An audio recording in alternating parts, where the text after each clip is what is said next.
आशा के मोती चैनल में आपका स्वागत है। देश के 12 ज्योतिर्लिंग कहाँ कहाँ हैं और उनकी क्या विशेषता है। पुराणों और धार्मिक मान्यताओं के मुताबिक देश भर के 12 स्थानों पर जो शिवलिंग मौजूद हैं, उनमें ज्योति के रूप में स्वयं भगवान शिव विराजमान हैं। इसलिए इन्हें ज्योतिर्लिंग के नाम से जाना जाता है। कुसुमेश्वर ज्योतिर्लिंग, यह ज्योतिर्लिंग महाराष्ट्र में औरंगाबाद के पास स्थित है। 12 ज्योतिर्लिंगों में यह अंतिम ज्योतिर्लिंग है और यहाँ दर्शन करके ही ज्योतिर्लिंगों की यात्रा पूरी होती है। दक्षिण में देवगिरी नामक पर्वत के निकट भारद्वाज कुल में उत्पन्न सुधर्मा नाम के एक ब्राह्मण रहते थे। उनकी प्रिय पत्नी का नाम सुदेहा था। वह सदा शिव धर्म के पालन में तत्पर रहती थी। सुधर्मा भी देवताओं और अतिथियों के पूजक थे। वे सदाचारी और वेद शास्त्रों के मर्मज्ञ थे।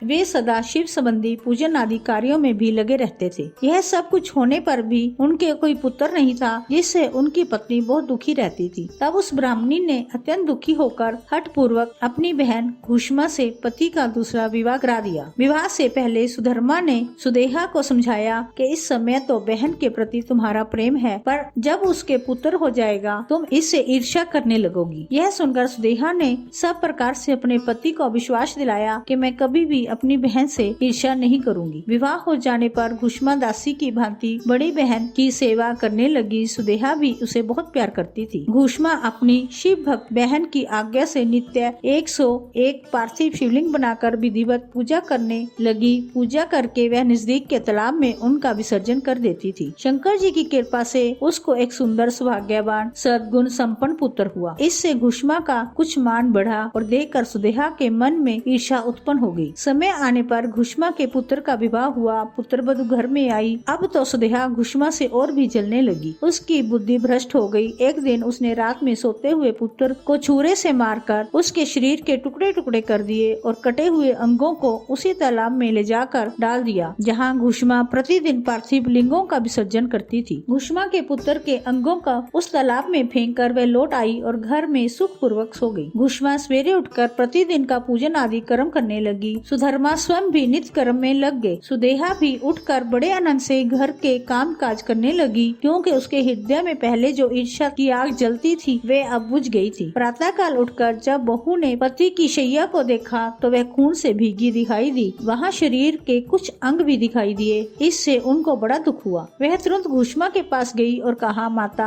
आपके पुत्र कहाँ है? उनकी शैया रक्त से भरी हुई है, भीगी हुई है। किसने यह कुकर्म किया है? यह कहकर घुष्मा की बहू करुणा विलाप करती हुई रोने लगी। सुदेहा भी उस समय रोने का नाटक करने लगी, पर मन ही मन वह हर्ष से भरी हुई थी। पर उस परिस्थिति में भी घुष्मा अपने नित्य पार्थिव पूजन व्रत से विचलित नहीं हुई। जब तक नित्य पूजन का नियम पूरा नहीं हुआ, वह सोचने लगी, जिन्होंने यह बेटा दिया था वे ही इसकी रक्षा करेंगे। वे काल के विकाल हैं और सत पुरुषों के आश्रय हैं। मेरे चिंता करने से क्या होगा? इस तरह विचार करते हुए उसने भगवान शिव के भरोसे धैर्य धारण किया। वह अपने नियम के अनुसार पार्थिव शिवलिंगों को लेकर शिव के नामों का उच्चारण करती हुई उस तालाब के किनारे गई। उन पार्थिव लिंगों को तालाब में डालकर जब वह लौटने लगी तो उसे अपना पुत्र उसी तालाब के किनारे खड़ा दिखाई दिया। उस समय अपने पुत्र को जीवित देखकर घुष्मा को ना तो हर्ष हुआ ना ही विषाद। वह शांत चित्त से यह सब देख रही थी। तभी ज्योति स्वरूप महेश्वर शिव उस पर संतुष्ट होकर वहाँ प्रकट हो गए। शिव बोले, सुमुखी, मैं तुम पर प्रसन्न हूँ, वर मांगो। तुम्हारी दुष्टा सोत ने इस बच्चे को मार डाला था,